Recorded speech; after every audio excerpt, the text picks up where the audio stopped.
So I need to make this clear right from the start. The following discussion is intended to be an affectionate probing of Port Macquarie's shortcomings. It goes without saying that we love Port Macquarie. That's why we live here. But, and gentlemen, here's the philosophical moment of the night. Part of true love is the capacity to point out the flaws of a person or a place that you hold very dear to your heart. I'm getting out of here. Malcolm's already out. Malcolm and Steve, in that spirit, we're here to examine Port Macquarie, warts and all. Very quickly, Malcolm, how long have you been in the region for? How long have you lived here? About 20 years, Tim. Yeah, and Steve? 29. If I could just draw issue with the use of the term gentleman. I just think he's gone too far, don't you, Malcolm? I do indeed. It slipped past me, actually. That's right, exactly. No, I support you. I'm not joined by gentlemen here in the studio tonight. I just want to make that very clear. That point. No problem. So before we begin in earnest, because I'm really eager to hear your thoughts about Port Macquarie, the raw thoughts about Port Macquarie, I just wanted to say that Facebook has gone a bit nuts tonight when I posted the question, what drives you crazy about Port Macquarie? Chris Harris of Port Macquarie, and I'm going to clean this up a bit, wrote, the arrogant so-and-sos who throw their weight around Port Macquarie drive me crazy when they go into a small business and speak to you like you're nothing and they know everything. We started, he's a businessman clearly, we've started to take a stand against these bullies, which is all they are, and business for the 9 months to the end of March is up more than 12%. So there you go, Chris Harris from Port Macquarie, thanks for that. And Melanie has written, the Justin Bieber hairstyles worn by the same deros who claim to hate the son of Usher. And she says she has more, but that's the first thing that comes to mind. And I can tell you what, Melanie does write more, and I'll get to those later in the show. But Steve, the overarching theme of these is that Port Macquarie is the best place in Australia, but it's wasted, absolutely wasted. That's the overarching theme, and like I say, I'll get to them. Do you understand that sentiment at all? Can I go back to your philosophical statement where you say that, to love a person or love a thing, that you can talk about things, warts and all. However, I come up with the alternative that love is blind. So you're much more an optimist, aren't you, Steve? I'm an eternal optimist. Okay, tell us why. You can't bring yourself to speak badly of Port. Well, no, I really can't. That's okay. Probably the only thing that really jumps to mind, and we've discussed this previously, are the roads. The roads are in dire straits. But can I say that they're gradually getting better? I've noticed that the potholes have been reducing one by one. Admittedly, we've had a few dry days and the council have had a chance to fill them up. But there's still, I'm not doing as much weaving as I was doing some weeks back. All right, well, I'm just going to bring Matty Ward from Port Macquarie in there because he says, how about I'll clean this up one again, how about the poor effort of the Port Macquarie Hastings Council put into fixing our roads? All they do is throw some rocks in the hole, then off they go to the next one. And the worst thing is they don't care if the rocks get stuck in our car. And that really frustrates me, says Matty Ward from Port Macquarie. Malcolm, what do you think of Port Macquarie generally? Oh, I suppose when you got to be here, you got to be here, We've certainly got the yin and yang tonight, haven't we? No, it's got it's quite good. The thing is that it's got a good profile. People love it, not necessarily me, but there are great things about it, and there were when I came here. Maybe I'm just getting old and cranky, and shut up. I don't want any comments about that, please. Maybe I'm just getting old and cranky, but frankly, good place to live. Although I got a friend at home that I told him about what we were, well, he lives near me, what we were talking about tonight, and he said the thing that he hates most about Port Macquarie is being allowed to live here. He wanted council to throw him out, but they won't. Now, Steve, you've got to respond to that. I mean, I've been here 29 years. Yep. Okay, so I love the place when I came here, and each day is a joy. I go for a walk on the beach every morning. I love it. I find it a particularly friendly town. People will say it's not. I've heard people say it's not, but I can't relate to that at all. Would you agree there's a lack of innovation in Port Macquarie, though? Things stand still. It's like a time captured back a few decades ago. Do you agree with that? No, I disagree with that. I think if you go to other towns the size of Port Macquarie in Australia, you'll find that we're reasonably progressive here as well. It's It's a good-looking city for a start, and it is a city. It is a city? It is. Yeah. But By definition? By definition, by Yep. population. Okay. It's just never been gazetted. Yeah, fair enough. All right, well, look, let's go through some of these issues a little bit systematically. Hospitality service in Port Macquarie is a very common theme on Facebook tonight, and it's one that I wanted to bring up. That I've lived in so many places in New South Wales, Port Macquarie at least for the last 10 years, and I find it drives me nuts. First of all, the hours of service in Port Macquarie. If you want something to eat after 8 p.m, God forbid, because you're not going to find any place. Most places will look at you, a bit crankily when you walk into their restaurants after that time because they're trying to close. I can tell we get a good kebab after 8 o'clock. Are we allowed to mention it? No, it's on the corner of Horton and William Street there. They're always open. They're always open, that's right. They probably do a fantastic trade. But I mean, I honestly, even on a weekend, I go out after 7 p.m. and you think, I might have a coffee, might sit somewhere and have a chat with a friend and have a coffee. Places are shut. The chairs are on top of the tables. Yeah. What's that about? But if you look around, like if you say you've been to the movies or something like that, and you feel like a coffee when you finish, as long as it doesn't finish at midnight or something like that. But 9:30, 10 o'clock, you can usually pick up a coffee in some of the licensed establishments in town. Really? Yeah, I've had coffee 10 o'clock at night. You must be looking in different places to me, because I walk around a very sad centre of town and think this should be vibrant. There should be, there should be music. It should be, the crowd that has worked all week and just want to chill out. But you're saying there are those places. Look, you can go too far. I was in Sydney weekend before last, and I got gridlocked in George Street at 6:30 on a Sunday night. Yes, there was plenty of shops open.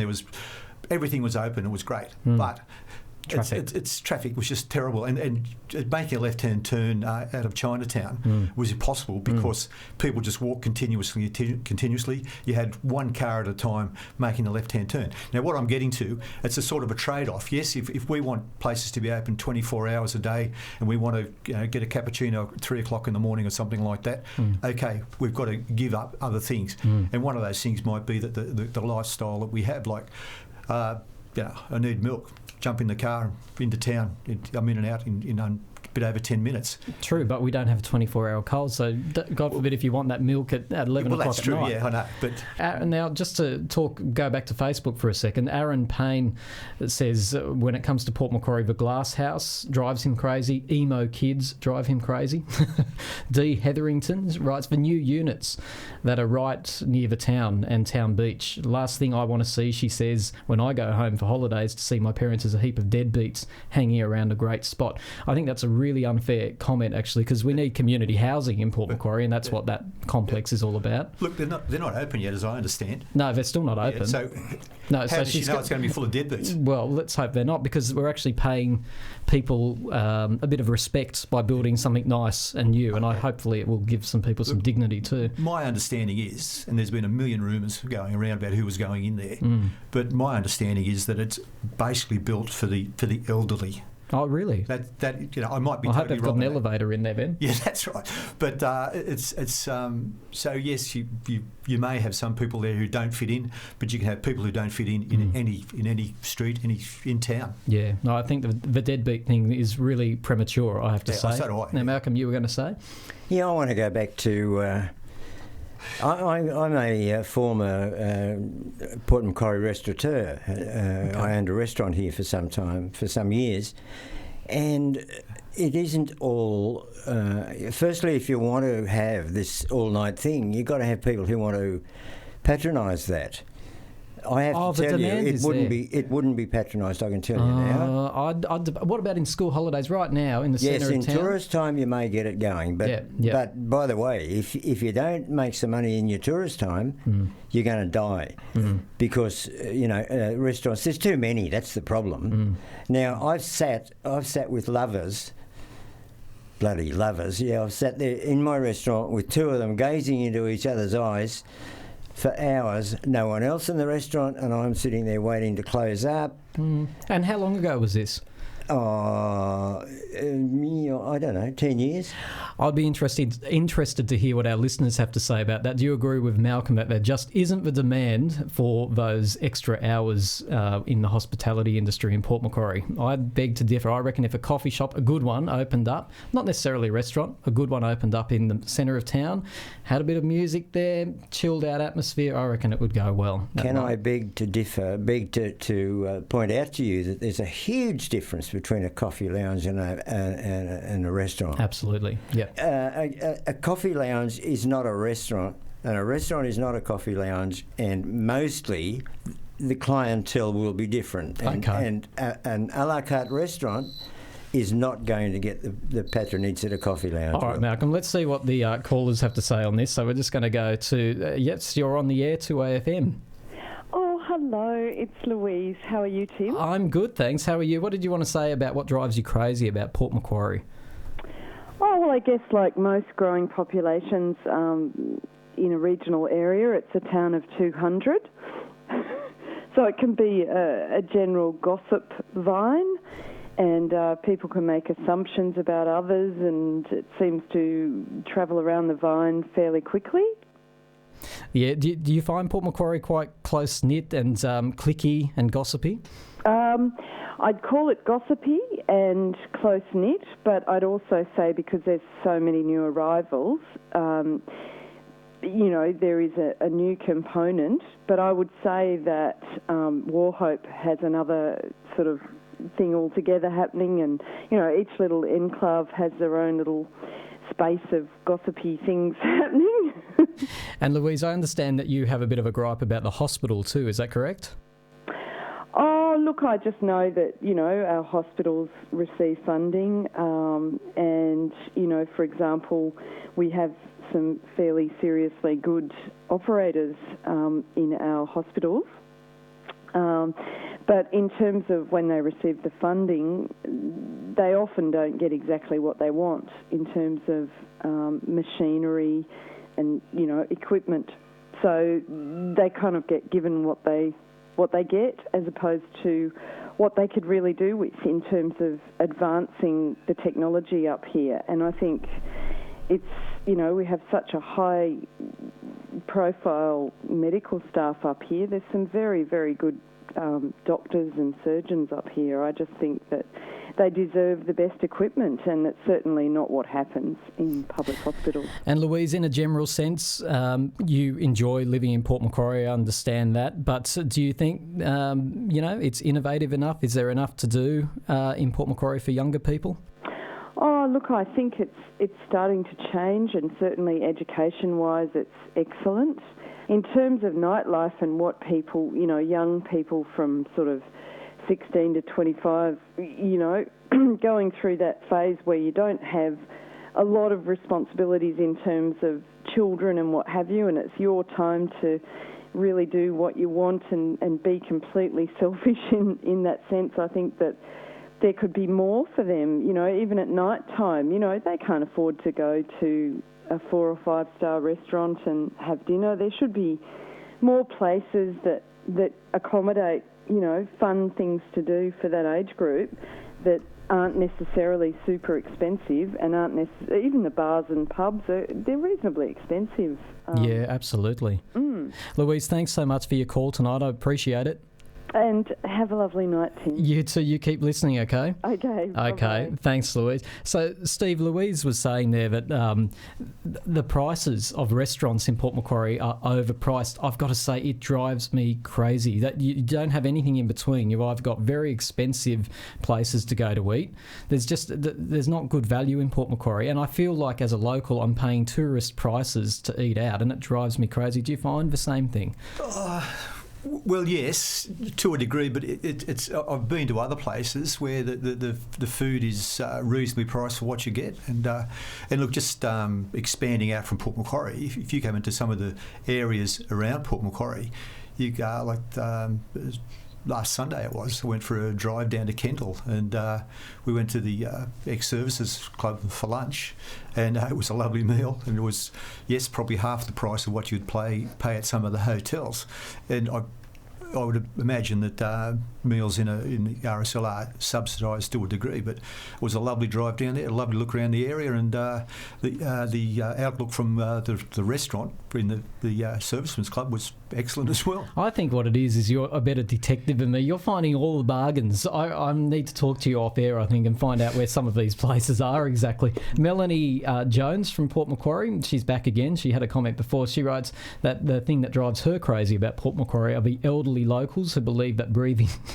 In fact, I'll just I'll bridge over part of this. She thinks that they have the right to talk to people like they are, beneath them, basically, is what she's trying to say there. Thanks, Melanie, for making that really difficult to read out on air. Old people, we're often told, Steve, that this is an old person's town. No, that's a criticism Port gets off. What do they say? God's waiting room. Yeah, well...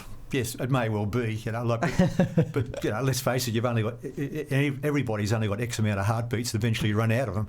But it's look, you'll have rudeness in young people. You'll have rudeness in middle-aged people. It's true across the board. It's just everywhere. And sometimes you do find people who are rude. They can't help themselves. But so you don't think the old people feel like they own Port Macquarie? Oh, I don't think so. No. Look, I think if you went anywhere, went to any town in Australia, the world for that matter, when you get to a particular age, your views change on a lot of things, and you probably don't become as optimistic as you are as a young You're getting person. more optimistic as you get older. Far out. That's true, yeah. He's very positive, isn't he, Malcolm? Oh, yes, he is. Is that was that Melanie you were talking that was talking to us? Yeah, on Facebook. Yeah. On Facebook, yes. Yes, Melanie, what would you have the old people do? What if they weren't complaining? No. That's what she's saying. They complain and that they talk to people in a rude way. Oh, really? I don't believe like that, Melanie. I think you made that up. I think you're telling us a bloody lie, and I am not going to accept that whatsoever. And if you're being spoken to rudely by elderly people, go somewhere else. Can I just say... Go to kindergarten. Before we came on air, Malcolm threatened me with his walking sticks. All right, you've given us some good perspective there. Thanks, Matt. Lynn Richardson from Port Macquarie. She says the crossings that aren't crossings at Horton and Clarence Streets, they should be crossing so everyone at least knows what's going on. Tourists and locals, ! It's true, those courtesy crossings, they give me the pip. Yeah, I agree. That's ridiculous. They are absolutely ridiculous. Why are they surprised even no there? one's been killed there? Yeah. Everyone's arrogant. The pedestrians are arrogant. The drivers are arrogant because they all believe they've got the right of way. Yes. Just to clarify, I rang council about this about a year ago, and they say the drivers do have the right of way, but they're meant to be courteous and give the right of way. I think once you give people, the ability to choose to be courteous or not, that's getting into dangerous territory on a road. That council person is saying, if I may say so, you have to give way, but if you don't want to, don't bother. Well, that is the rule. Yeah, that is the rule, and that is ridiculous in the extreme. That's right. Look, Lismore is the only other town that I've come across where they have a similar sort of thing. Courtesy crossing. And I know they've had a fatality on one of those crossings. Oh, have they? Yeah. No, well, I'm surprised they haven't gone. 6-7 years ago. It's universal. Everyone wants them gone. I don't know why they don't sort it out. Yeah. Ray Stiles of Port Macquarie says what drives him crazy about Port Macquarie? Everything. I hate the joint, yet I was born here. There you go. A lot of people saying no Hungry Jacks. Woolworths, Coles, Macca's, Subway, KFC build 100 businesses in Port Macquarie, but Hungry Jacks and Aldi for a little while there can't find a location, in inverted commas. So, we used to have one years ago. We had 3 in Port Macquarie years ago, and then all of a sudden they dropped off like dominoes. Very strange. Now we've got Domino's. We've got Domino's. Well, we've got Red Rooster in the place where it used to be. I think it's pronounced Elke. I apologise if I haven't pronounced that correctly. ELKE from Port Macquarie. She's overseas at the moment, but she's tuned into Facebook. She says, unfortunately, there is very little vision in this town, or rather from Port Macquarie Hastings Council. They want to play with the big guys and have little understanding of the real world out there. It could be a very special place, Port Macquarie. We have the scenery, the location, the beaches. It's such a waste. Area. Here. Yeah. Well, I mean, this is the problem. We don't have counsellors at the moment, though. So administrators, their business is about getting the bottom line into the black. Yeah. So they don't care about vision at the moment. Do we need the counsellors back? Well, my view is that the administrators have done a reasonable job. They've done a sensational job in terms of the finances. Yeah. But it's because they haven't spent any money. That's why there's no vision at the moment. But isn't that basic economics? If you don't have the money, yes, you shouldn't be spending it. Yes, I suppose so. We had a little thing called the GFC, Global Financial Crisis. We had a little thing called the GH, the Glass House. Yeah, that's right. Yeah, look, I think it's a good thing. Okay, it costs a lot of money. I love the Glass House. So do I. Look, bad I spot, bad management, but I like the Glass House. Yeah, the end result, I think, is good. They have some tremendous shows there, and I've got to say I'm a regular. I go quite often. I would check out what's on a weekly basis. We are very blessed to have it. It's just a shame the way it came about, I suppose. Malcolm, what do you think about what Hands Down says on Facebook? He says Port Macquarie is full of drivers who don't know how to use a roundabout. Are you one of those people? Absolutely true, and I am not. You're still going across the garden in the middle, Malcolm? Now, I'm going to drop another one on you. I was a member of the Institute of Advanced Motorists. In fact, I was an instructor with the Institute of Advanced Motorists. So we blame Malcolm. And I tell you, the drivers in Port Macquarie are atrocious. I don't think they can... I want to see a driver in Port Macquarie who knows how to use a roundabout. For some reason, you mention traffic rules, everybody shuts down. They don't want to know about it. And that's peculiar to Port Macquarie? I'm not saying it is. I just say I noticed it in Port Macquarie. That's the way it is. I lived in Bathurst, and that's a shocker for drivers. Well, they have these lamp posts, and nobody knows if you're meant to go around them or turn before them. I think that's half the problem over there. Let's not go into Bathurst, though. M. Blundell from Port Macquarie says, and she's a young person herself, definitely not enough to do for young people. Come on, Steve, you're the optimist, but you've got to admit Port Macquarie is not a young person's town. Well, if you want entertainment delivered to your front door, yes, you're probably right. Mm-hmm. However, if you get out there and look for things to do, there's plenty to do. Look, I'm very involved with rugby union, and we have stacks of young guys who play in our junior grades. We do have a lot of sporting clubs, it's true. And what do you want? What does this young lady want? If she Nightlife. Nightlife. Okay, well, let's presume that she's under 18. Shortly she can perhaps go to a friend's place, which I remember many distant years ago when I was in that age group too. I don't remember getting overly bored. I played a lot of sport, but if I did get bored at home, we used to sit around and talk at home, which probably doesn't happen so much these days. But I was always happy to walk around to the next street to a mate's place and see what was happening there and things like that. See, I think that the criticism isn't just that there isn't enough to do. I think that it seems there is a vibe in Port Macquarie, and I work with young people, and I'm going to say that I agree with this. The vibe is that there is an active movement to push young people out of the way. Let's take that area outside of Port Central that's beside the Glass House, for example. That is a perfect, safe place for young people to hang out, have a chat, not necessarily skateboard, that's probably dangerous in the wrong place, but it's a good place for young people. And if I'm a parent of a teenager, I'd like to know that my teenager has somewhere to go that's well lit, it's near the police station. And what have council done? They've actively looked at plans to get rid of the teenagers, shoo them away. Yeah, look, I go through that area, the courtyard, quite a lot. It's not a problem. They're nice people down there. The teens that hang out are fine. But you do get a group. You get the skateboarders who can be a bit intimidating. Not since the skateboard park opened. Yeah, it's not such a problem. I saw some during the week. Yeah, right. Still there.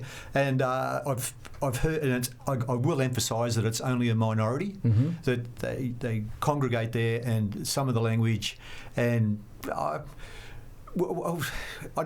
think I'd probably describe it as slightly threatening behaviour, where there's a bit of pushing and shoving and loud conversations and things like that. Now, some people who are a bit older would find that a bit off-putting. I agree, yes, that people should be able to congregate there, but I think anywhere, your behaviour's got to suit where you're going. Well, when Port Macquarie Hastings Council looks at that area then, if they do decide that it is intimidating for some people to see a teenager there, maybe with a loud voice... No, I'm not saying that. I'm saying that, and the same with everything, that you'll always find a minority. Well, my solution to that would be give them another area that's in the middle of town, but maybe not as noticeable and, in such a passageway, because it is a passageway. I agree with that. But at the same time, the plan just seems to be how do we get rid of them instead of how can we cater for them. Well, I don't agree with that, getting rid of them. No. I do think, and look, I've seen the police up there speaking to people from time to time. They harass the teenagers there. Okay, well, I've only just seen them talking to them, so I can't comment any further on it than that. Malcolm? But Malcolm. Why are they harassing the teenagers? Well, I believe that they're harassing the teenagers. There just seems to be, like I say, there is a vibe in Port Macquarie that teenagers shouldn't be allowed to sit and hang out there and congregate, and that's wrong in my opinion. Of course it's wrong, yes. Yeah, I just wondered why you had that impression, because it is... Well, because I always see the police there moving around and having a quiet word with people. Now, I'm not arguing with you here. I wonder where the problem lies. What Steve says, there is a minority, I suppose, but unfortunately, then all teenagers get blamed for that. Can I just say something there? Yeah. Is that when I've seen the police there talking to the teenagers there, it's been school days, and I do know one of those police officers that I've seen talking is the school liaison officer. Okay. So I would suggest maybe that's what it's about, jigging and getting back to school. So what are you doing? Why? And I'm not having a go at the police. Oh, no. I suppose I am in a sense. I just think that we need to have a plan B rather than just say let's get them away from that area. Let's give them somewhere to go that's safe. Tim, I'm never allowed to go out at night. The police won't let you. That's right. No, there's a woman that rather well I didn't go out on my own at night. Oh, okay. Well, I get chased a lot, by women. No. Are you talking about daytime or nighttime here? Oh, I'm talking daytime. Daytime? Yeah, and you're talking daytime? Well, day and night, really. There should be somewhere for teenagers to hang out and have a chat. There should be. I couldn't agree more. So I wonder why it is felt that they should be moved on. I just don't get that. There was even a plan, Malcolm, and this is absolutely dead serious, to play Barry Manilow in that area to get rid of him, so that the teenagers wouldn't hang around. That's disgraceful. It's not funny. That's disgraceful. It's not funny, but it would have worked. But it would have worked, absolutely. The rescue, Tile Rescue, Port Macquarie has written on Facebook that he agrees with a lot of the conversation tonight, but he says there's a severe lack of alfresco dining at recently renovated waterfront venues. And he mentions a few of them. Quality of food and level of service at so many cafes is awful. Sadly, some people have obviously never left port to experience the great things going on in hospitality in other regional areas. And yes, the state of our roads is baffling, he adds. Thank goodness for sensational customers. Small businesses are not here for the vision. Good on you, Tile Rescue from Port Macquarie, well said. Carrie Alexander says the administrators are what drive her crazy about Port Macquarie. We've touched on council issues already. And Amanda Quinlan says that there's a lot of racism in Port Macquarie. By the way, let me say to that correspondent, you can't just drag some chairs and tables out onto the footpath from your coffee lounge or wherever it is. You've got to pay the council to put them there. Oh, is that it? Oh, yeah. And it's not cheap. You need a licence. Yeah. You've also got to look at the flow of pedestrians on it as well. Yeah, there's quite a lot of factors there. It's not as easy as it would appear to do, Fair enough. Just finally, it's been a great conversation tonight, but just finally I want to talk about tourists. Obviously, they are the backbone of Port Macquarie, so we say that from the start. Do they ever drive either of you a bit nuts, though? One thing that strikes me is that when we're on the presumption they come from Sydney, that when you're in Sydney, if you go anywhere, come down anywhere near the speed limit, that you'll have people up your clacker blowing horns and things like that. However, if you drive down Pacific Drive, they're doing 20 kilometres an hour, and I can't understand that they're out of the rat race. They're relaxed and good on them. But yes, But you've got to make allowances for them Have to make allowances. Port Macquarie would not probably be the town that it is without the tourism. But I've got to say, Steve, I think that locals should be allowed to whack a tourist. Okay, and I want the term whack a tourist to become part of our local slang. So let me give you some The examples. views expressed by Tim are not necessarily those of the participants here tonight. Well, I want to back it up with examples. When a family of really happy ice cream lickers is dawdling in front of you down Horton Street, whack a tourist. When you see a backpacker on the break wall wearing short light brown pants, thick soled shoes and suspenders, whack a tourist. Okay. What do you think of that, Malcolm? I think that's terrific. Yeah, whack a tourist. I want it to become part of our colloquialism here in Port Macquarie. We could promote it from this station, couldn't we? It can become our motto. Absolute whack a tourist. Should be 2way FM. written above our banner. Whack a tourist. It does have a ring to it, but hey guys, I love you. Malcolm and Steve, thank you so much for joining me tonight. It's been a really great discussion, particularly on Facebook tonight. And now is the time for anyone who wants to call in to do that on 6585 3456. This is the Time to Talk show. Thank you, gentlemen. Sorry. Yeah. Thank you, Tim. Thanks, Tim.